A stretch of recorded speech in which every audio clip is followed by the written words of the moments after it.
Good morning students. अज असीं पढ़ांगे कहानी। कहानी है बच्चे दी शरारत। बच्चे दी शरारत कहानी है जिहड़ी कहानीकार प्रेम प्रकाश ने लिखी हुई है।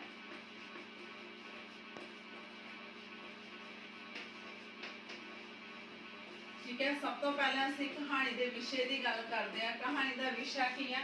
कहानी के विषय दे विच एक औरत के मन के वेग, उहदियां तरंगां, उहदियां मुश्किलां, उहदियां चलाकियां, सियाणपां ते खुआरियां नूं प्रभावशाली तरीके दे नाल पेश किया। ठीक है, मतलब ये कहानी नूं विषय के रूप में पेश किया। सब तो पहले असीं की देखते हैं कहानी दे विच प्रोफैसर इंदिरा सूरी दा चिट्ठी पढ़ना। प्रोफैसर इंदिरा सूरी है। ठीक है, मिस्टर सूरी दी पत्नी है। चिट्ठी पढ़ना। कहानी के शुरू में असीं की देखते हैं कि जिहड़ा यूनीवर्सिटी का चपड़ासी आ वो प्रोफैसर इंदिरा सूरी नूं एक चिट्ठी दिंदा। ठीक है, उहदा पीरीयड लगन वाला हुंदा। उन्हें एकदम क्लास दे विच पर्स लैके चली जाती है। ठीक है, क्लास दे विच महाराजा रणजीत सिंह के ढांचे के बारे दसदियां उस तो बाद वो एक कमरे दे विच बैठ के चिट्ठी नूं खोल के पढ़न की कोशिश करती है। उन्होंने ये भी नहीं पता हुंदा भी जिहड़ी ये चिट्ठी आ ये किस द्वारा लिखी गई है या किसी बच्चे की शरारत की गई है। ठीक है, वो 2-3 मिनट लिए क्लास छड्ड के एक रूम दे विच बैठ के चिट्ठी पढ़ लैंदी है। ठीक है, तो मुड़ अपने पर्स दे विच चिट्ठी नूं वापस पा के कमरे दे विच चली जाती है। ठीक है, सेकेंड पॉइंट है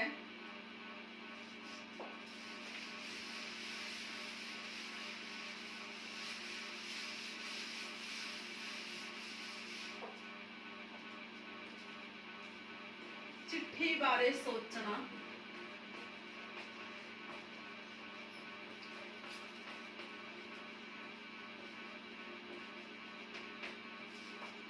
प्रोफैसर इंदिरा सूरी ने चिट्ठी पढ़ ली। ठीक है, तो वो वापस कमरे दे विच आ जाती है, मतलब क्लास दे विच आ जाती है। जो क्लास तो घर जाती है तो घर दे विच बैठ के वो तसल्ली दे नाल चिट्ठी पढ़ती है तो चिट्ठी बारे सोचण लगती है भी इस चिट्ठी दे विच की लिखिया होगा। ठीक है, चिट्ठी नूं डैरी ते रख दिंदी है, खाना तैयार करती है, खाना खाण तो बाद फिर वो चिट्ठी बारे सोचण लग जाती है।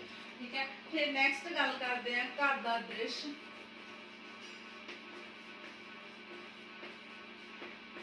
कहानीकार ने घर के दृश्य की गल की है भी जिहड़ा मिस्टर सूरी या मिसेज सूरी सी उन्हां दे घर का माहौल किदां दा सी। ठीक है, मतलब वो कट्ठे कमरे दे विच बैठ के रोटी खांदे सी। ठीक है, तो उस तो बाद जदों मिसेज सूरी खाना खाण तो बाद कमरे दे विच जाके लेट जाती है, फिर उस तो बाद डायरी चुकती है, डायरी चुक के चिट्ठी फिर पढ़न लग जाती है। ठीक है, तो जिहड़ा मिसेज सूरी आ उन्हां दा बेटा वा जिहड़ा वो बाहर जाण दी परमिशन लैण लई आउंदा। ठीक है, तो उहनूं कह दिंदे आ भी बाहरों तू कोई फजूल चीज़ नहीं खानी ते सीधा घर वापस आना। ठीक है, तो कुछ चिर मगरों मिसेज सूरी बैडरूम दे विच सुत्ती पई हुंदी आ, मतलब अखां बंद करके पई हुंदी आ, ते जिहड़ा उहदा पति आ वो रूम दे विच बैठ जांदा, सौ जांदा। ठीक है, तो उस तो बाद जिहड़ी तेजी दे नाल फिर ड्राइंग रूम दे विच चली जांदी आ। उहनूं लगदा भी उहदे जिहड़ा चेहरे दा मांस ढिल्ला पै गया ते उहदे जिहड़े फेस ते अजे ताजगी नहीं हैगी।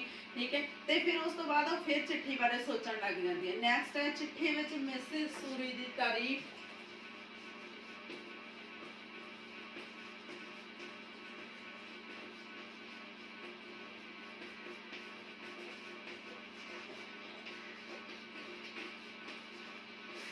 जिहड़ी चिट्ठी उहदे कोल आई हुंदी आ उहदे विच उहदी तारीफ कीती जांदी आ, उहदी अखां दी, उहदी नक दी, उहदे शरीर दी। फिर वो अपने शरीर नूं सवारदी आ, कंघी दे नाल वाउंदी आ ते शीशे दे विच अपनी शक्ल देख के चिट्ठी नूं फिर पढ़न लग जांदी आ। ठीक है, नैक्सट है मिसेज सूरी दी सिद्धू नाल गलबात।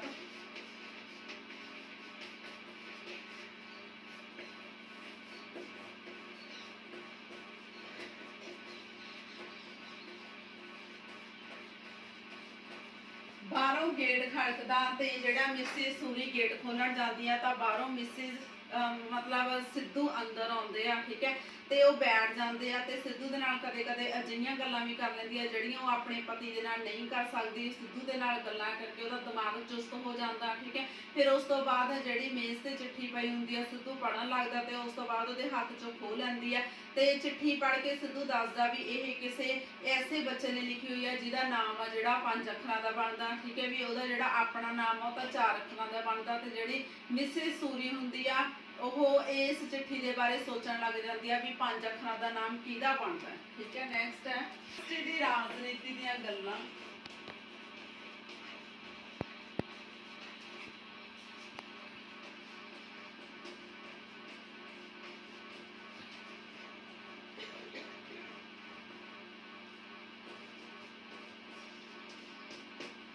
ਕਹਾਣੀ ਦੇ ਵਿੱਚ ਅਸੀਂ ਕੀ ਦੇਖਦੇ ਆ, ਜਦੋਂ ਮਿਸਿਸ ਸੂਰੀ, ਮਿਸਟਰ ਸੂਰੀ ਤੇ ਸਿੱਧੂ ਬੈਠੇ ਹੁੰਦੇ ਆ, ਉਹ ਤਿੰਨੇ ਜਾਣੇ ਯੂਨੀਵਰਸਿਟੀ ਦੀਆਂ ਗੱਲਾਂ ਕਰਨ ਲੱਗ ਜਾਂਦੇ ਆ। ਆਪਸ ਦੇ ਵਿੱਚ ਉਹਨਾਂ ਦੇ ਜਿਹੜੇ ਬੱਚੇ ਆ ਉਹ ਬੈਠੇ ਤਾਸ਼ ਖੇਡਦੇ ਹੁੰਦੇ ਆ। ਠੀਕ ਹੈ, ਨੈਕਸਟ ਹੈ ਕਾਗਜ਼ ਦੀ ਲਿਖਤ ਨੂੰ ਡਾਇਰੀ ਨਾਲ ਮਿਲਾਉਣਾ।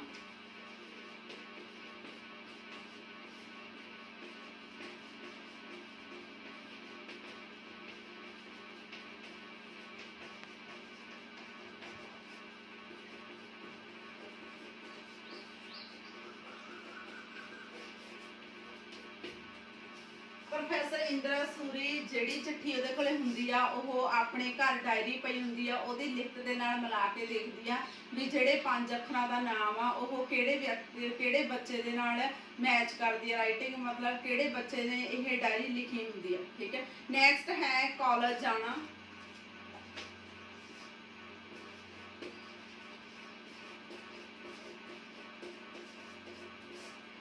ਉਸ ਤੋਂ ਅਗਲੀ ਸਵੇਰ ਪ੍ਰੋਫੈਸਰ ਇੰਦਰਾ ਸੂਰੀ ਤਿਆਰ ਹੋ ਕੇ ਕਾਲਜ ਚਲੀ ਜਾਂਦੀ ਆ।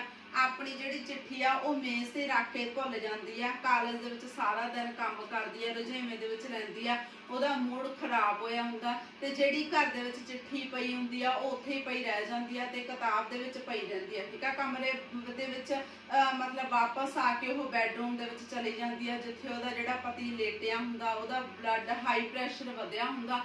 ਉਹ ਘਰ ਦੇ ਵਿੱਚ ਆ ਕੇ ਬੈਠ ਜਾਂਦੀ ਆ। ਪਤੀ ਦੇ ਸੌਂ ਜਾਣ ਤੋਂ ਬਾਅਦ ਉਹ ਕਮਰੇ ਦੇ ਵਿੱਚ ਚਲੀ ਜਾਂਦੀ ਹੈ। ਨੈਕਸਟ ਹੈ ਪ੍ਰੋਫੈਸਰ ਕਲਾਸ ਦੇ ਜਾਣਾ।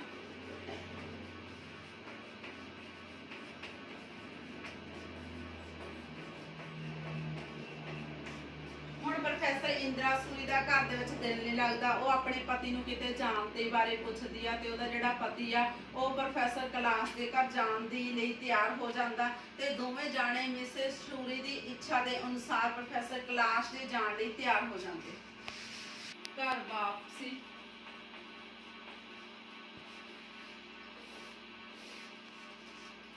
ਜਦੋਂ ਪ੍ਰੋਫੈਸਰ ਇੰਦਰਾ ਸੂਰੀ ਤੇ ਮਿਸਟਰ ਸੂਰੀ ਪ੍ਰੋਫੈਸਰ ਕੈਲਾਸ਼ ਦੇ ਘਰ ਜਾਂਦੇ ਆ ਤੇ ਉਹਨਾਂ ਦੇ ਘਰ ਜਿੰਦਾ ਲੱਗਾ ਹੁੰਦਾ। ਠੀਕ ਹੈ, ਤੇ ਮਿਸਿਸ ਸੂਰੀ ਦਾ ਮੂਡ ਬਹੁਤ ਜ਼ਿਆਦਾ ਖਰਾਬ ਹੁੰਦਾ। ਉਹ ਉਸੇ ਰਾਸਤੇ ਤੋਂ ਹੀ ਘਰ ਵਾਪਸ ਆ ਜਾਂਦੇ ਆ। ਜਦੋਂ ਘਰ ਪਹੁੰਚਦੇ ਆ ਤਾਂ ਉਹਨਾਂ ਦੇ ਬੱਚੇ ਇਸ ਤਰ੍ਹਾਂ ਬੈਠੇ ਹੁੰਦੇ ਆ ਜਿਵੇਂ ਲੜ ਕੇ ਬੈਠੇ ਹੋਣ। ਮਿਸਿਸ ਸੂਰੀ ਤੇ ਪਤਾ ਲੱਗਦਾ, ਪੁੱਛਣ ਤੇ ਪਤਾ ਲੱਗਦਾ ਕਿ ਕਿਸੇ ਦੀ ਗੇਂਦ ਵੱਜਣ ਨਾਲ ਖਿੜਕੀ ਦਾ ਸ਼ੀਸ਼ਾ ਟੁੱਟ ਗਿਆ। ਬਸ ਇੰਨੀ ਗੱਲ ਹੀ, ਪਹਿਲਾਂ ਬੱਚਿਆਂ ਤੇ ਫਿਰ ਪਤੀ ਤੇ ਵਰੀ ਤੇ ਜਿਵੇਂ ਉਹਨਾਂ ਨੂੰ ਸਿਰ ਚੜਾ ਕੇ ਰੱਖਿਆ। ਮਤਲਬ ਦੋਨਾਂ ਦੀ ਆਪਸ ਦੇ ਵਿੱਚ ਲੜਾਈ ਹੋ ਜਾਂਦੀ ਆ, ਪਤੀ ਪਤਨੀ ਲੜ ਜਾਂਦੇ ਆ ਬੱਚਿਆਂ ਦੇ ਪਿੱਛੇ। ਉਸ ਦੀ ਇੱਕ ਗੱਲ ਤੇ ਫੈਲੀ ਲਿਪਸਟਿਕ ਨੂੰ ਦੇਖ ਕੇ ਬੱਚੇ ਦਾ ਹਾਸਾ ਨਿਕਲ ਜਾਂਦਾ। ਪਤਨੀ ਨੇ ਉਹਦੀ ਗੱਲ ਵੱਲ ਇਸ਼ਾਰਾ ਕੀਤਾ। ਉਹ ਸ਼ੀਸ਼ੇ ਅੱਗੇ ਗਈ ਤੇ ਹੋਰ ਖਿੱਚ ਗਈ। ਗੁੱਸੇ ਵਿੱਚ ਦੀਵਾਨ ਉੱਤੇ ਲੇਟ ਗਈ। ਪ੍ਰੋਫੈਸਰ ਸੂਰੀ ਕੋਲ ਕੁਰਸੀ ਉੱਤੇ ਬੈਠ ਗਈ। ਉਸਨੇ ਮੇਜ਼ ਤੋਂ ਚਿੱਠੀ ਚੁੱਕ ਕੇ ਪੁੱਛਿਆ ਕਿ ਇਹ ਚਿੱਠੀ ਕਿਸ ਦੀ ਆ। ਠੀਕ ਹੈ, ਜਿਹੜੀ ਚਿੱਠੀ ਉਹਦੀ ਮੇਜ਼ ਤੇ ਪਈ ਹੁੰਦੀ ਆ ਤੇ ਉਹ ਚਿੱਠੀ ਜਿਹੜੀ ਪ੍ਰੋਫੈਸਰ ਸੂਰੀ ਚੱਕ ਲੈਂਦਾ। ਪ੍ਰੋਫੈਸਰ ਇੰਦਰਾ ਸੂਰੀ ਨੂੰ ਪੁੱਛਦਾ ਵੀ ਇਹ ਚਿੱਠੀ ਕਿਹਦੀ ਆ। ਮਿਸਿਸ ਸੂਰੀ ਨੇ ਉਹਦੇ ਹੱਥੋਂ ਝਪਟਾ ਮਾਰ ਕੇ ਚਿੱਠੀ ਖੋਹਦਿਆਂ ਕਿਹਾ, ਕਹਿੰਦੀ ਤੁਹਾਨੂੰ ਕੋਈ ਮਤਲਬ ਹੈ? ਇਹ ਮਤਲਬ ਤੁਹਾਡਾ ਪੁੱਛਣ ਦਾ ਕੀ ਹਰਜ ਵੀ ਇਹ ਚਿੱਠੀ ਕਿਸ ਦੀ ਆ। ਨੈਕਸਟ ਹੈ ਪ੍ਰੋਫੈਸਰ ਸੂਰੀ ਦਾ ਚਿੱਠੀ ਬਾਰੇ ਮੰਨਣਾ।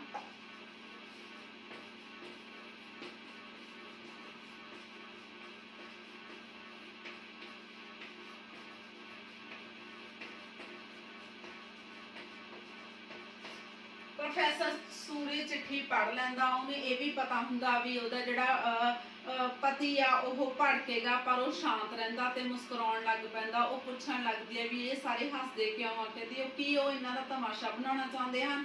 ਪ੍ਰੋਫੈਸਰ ਸੂਰੀ ਕਹਿੰਦੀ ਆ ਤਮਾਸ਼ਾ ਤਾਂ ਉਹ ਬਣ ਚੁੱਕੀ ਹੈ। ਕਹਿੰਦੀ ਦੱਸਿਆ ਵੀ ਇਹ ਚਿੱਠੀ ਕਿਸ ਦੀ ਲਿਖੀ ਆ। ਉਹਦਾ ਪਤੀ ਜਾਣ ਬੁੱਝ ਕੇ ਇਹ ਕਹਿ ਦਿੰਦਾ ਵੀ ਜਿਹੜੀ ਇਹ ਚਿੱਠੀ ਆ ਉਹ ਮੈਂ ਲਿਖੀ ਹੋਈ ਆ। ਠੀਕ ਹੈ, ਪਰ ਉਹ ਮਤਲਬ ਇਹ ਕਹਿੰਦੀ ਹੈ ਵੀ ਇਹਦੇ ਵਿੱਚ ਕੋਈ ਐਡਰੈਸ ਆਪ ਲਿਖਿਆ ਸੀ ਪਰ ਉਹਦੀ ਲਿਖਤ ਨਹੀਂ ਪਛਾਣ ਸਕੀ। ਕਹਿੰਦੀ ਮੈਨੂੰ ਇਹ ਲੱਗਦਾ ਸੀ ਵੀ ਜਿਹੜਾ ਇਹਦੇ 'ਚ ਐਡਰੈਸ ਲਿਖਿਆ ਹੋਇਆ ਇਹ ਤਾਂ ਤੁਸੀਂ ਆਪ ਹੀ ਲਿਖਿਆ ਹੋਇਆ, ਪਰ ਜਿਹੜੀ ਲਿਖਤ ਸੀ, ਜਿਹੜੀ ਰਾਈਟਿੰਗ ਸੀ ਉਹ ਮੈਂ ਪਹਿਚਾਣ ਨਹੀਂ ਸਕੀ। ਮੈਂ ਤਾਂ ਵੀ ਜਿਹੜੀ ਵੀ ਰਾਈਟਿੰਗ ਬੱਚਿਆਂ ਦੀ ਸੀ ਮੈਂ ਤਾਂ ਆਪਣੀ ਡਾਇਰੀ ਚੁੱਕ ਕੇ ਉਹਨਾਂ ਦੀ ਲਿਖਤ ਦੇ ਨਾਲ ਰਾਈਟਿੰਗ ਮਿਲਾਉਣਾ ਚਾਹੁੰਦੀ ਸੀ, ਠੀਕ ਹੈ। ਫਿਰ ਪ੍ਰੋਫੈਸਰ ਸੂਰੀ ਚੁੱਪ ਸੀ। ਅਸਲ ਦੇ ਵਿੱਚ ਜਿਹੜੀ ਇਹ ਸ਼ਰਾਰਤ ਸੀ ਉਹਦੇ ਪਤੀ ਨੇ ਨਹੀਂ ਸੀ ਕੀਤੀ। ਪਤਨੀ ਤੋਂ ਚੋਰੀ ਚੋਰੀ ਚਿੱਠੀ ਪੜ੍ਹੀ ਸੀ। ਪਤਨੀ ਦੀਆਂ ਹਰਕਤਾਂ ਤੋਂ ਗੁੱਸੇ ਹੋ ਕੇ ਕਲੇਸ਼ ਨਹੀਂ ਸੀ ਪਾਉਣਾ ਚਾਹੁੰਦਾ, ਇਸ ਲਈ ਉਹਨੇ ਗਲਤੀ ਮੰਨ ਕੇ ਸੌਰੀ ਮੰਗ ਲਈ। ਮਿਸਿਸ ਸੂਰੀ ਨੇ ਹੰਝੂਆਂ ਭਰੀਆਂ ਅੱਖਾਂ ਦੇ ਨਾਲ ਪਤੀ ਵੱਲ ਦੇਖਿਆ, ਠੀਕ ਹੈ। ਉਹਦੇ ਪਤੀ ਨੇ ਉਸ ਨਾਲ ਇਉਂ ਸ਼ਰਾਰਤ ਕੀਤੀ, ਮਤਲਬ ਉਹਨੂੰ ਇਹ ਲੱਗਦਾ ਸੀ ਵੀ ਇਹ ਉਹਦੇ ਪਤੀ ਨੂੰ ਸ਼ਰਾਰਤ ਨਹੀਂ ਸੀ ਕਰਨੀ ਚਾਹੀਦੀ, ਕਿਸੇ ਸਿਆਣ ਨੂੰ ਕਰਨੀ ਚਾਹੀਦੀ ਸੀ। Thank you.